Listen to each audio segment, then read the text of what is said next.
Now I'm going to show you how to work little lazy daisy stitches, which is one of the stitches I learnt with my great aunts to make hydrangea petals, as you remember, onto a cotton tablecloth. So I've still got it, but the petals have long fallen off.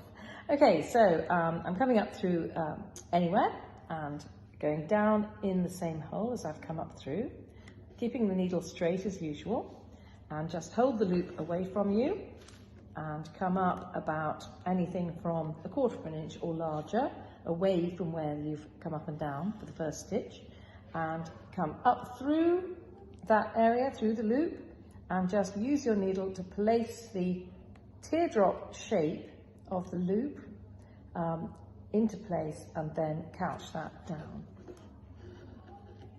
So come up, go down, hold the loop away from you, just let the wool fall into place or use your needle to hold that down. So you can see that one's just slightly twisted to the side. So I'm going to come up again, hold the loop away quite firmly, and that will straighten the wool. Come up through the loop and just use your needle to just place that down. And what you want is a little sharp point and then a circular edge to this top edge here, and that becomes a nice teardrop shape, and then just couch it down with a stitch about 1/8 of an inch. So you can see that's a much happier stitch for the scale of the wool than this rather twisted one. So I'm going to make another one about that size.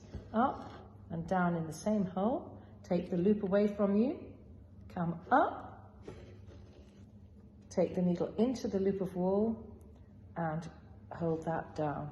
Now there's many reasons for stitches not to lie properly, and one of them is that the wool becomes rather twisted on itself. So if it becomes untwisted like that, just hold your frame and let your needle drop and shake it out like that. And that will make it regain its natural twist. And then the stitches like this one, where it matters how the wool lies, that will be much more comfortable, and you can see already that piece of wool has reformed its natural shape.